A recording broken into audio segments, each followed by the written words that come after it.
I looked at some of the places where I grew up, and there are no more gardens. You can't even hardly find good flowers. We used to walk up and down the street in the 60s and 70s and snapdragons, and just if they didn't have vegetables, they had flowers. One of the easiest things to do with land and one of the cheapest things to do with land is to just cap it with concrete and impervious surfaces. Right now, in a parking lot full of concrete, whenever it rains, all that water is just rushed to stormwater treatment facilities. And instead of using that rainwater to help grow trees, to create shade and cooling for our city, that water just kind of disappears and goes straight into the river. Unfortunately, low-income communities have the most concrete and asphalt, and it creates heated atmospheres, environments, and especially in the summertime. It's harder to cool down your home. So based on what I understand about the Depave process is that it's an activation of places that are covered with asphalt or cement, and it's to restore the natural environment and then be able to have more plants and oxygen and life. Well, I think the Depave site's a source of pride. We've had classes go out there and help keep it up and work on it. We have classes like go out there and meet. Kids asked to play on the playground stuff over there all the time. And so it's just really been a transformation from a space that was an afterthought to a space that now is at the forefront of people's thinking. Depave feels like the most tangible impact I can have on my local community where it comes into building climate resiliency. It's been some of the most fun I've had over the past few years, just meeting strangers and like having a great time working together. The first event was crazy.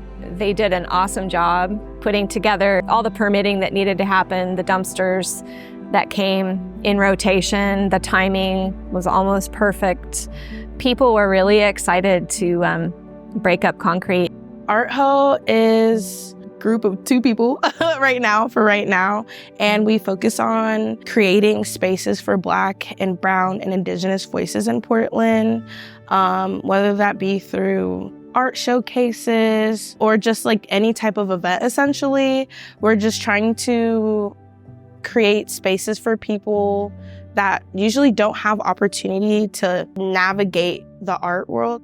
The 7th and Sandy location site that Depave has going on is really cool because we get to see it from being a building in like a corner of the street to now we have this like container / gallery / stage here, and soon we'll be able to see it turn into more of like a green space, which is really cool because this south central area is really cement heavy, and breaking ground, depaving this area will green it up for people, give people a place to sit and shade and, be able to relax and get away from the heat as well. I think just as much as plants change an environment, art also has that ability to affect an environment and change how a space feels. So I'm glad that that's an aspect of what Depave does as well.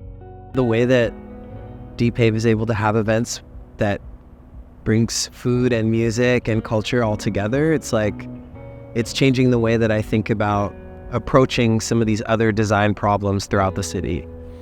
It's not like other work that other organizations in town are doing. I think we have kind of a unique niche in that we're focused not only on greening spaces and planting the trees and planting all the native plants, but also what happens before that. And this concept of removing asphalt and depaving and making places less hot is something that is picking up around the world and around the country. And I think giving folks an opportunity and giving communities opportunity to do that work and to be a part of that is really powerful.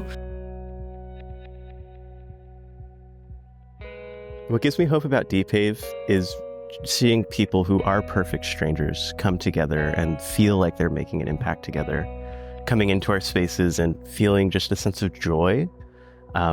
Also just this feeling of cool temperature. Right now it's really hot out, but we're in the shade, we're in a planted area, and our work helps create more of that.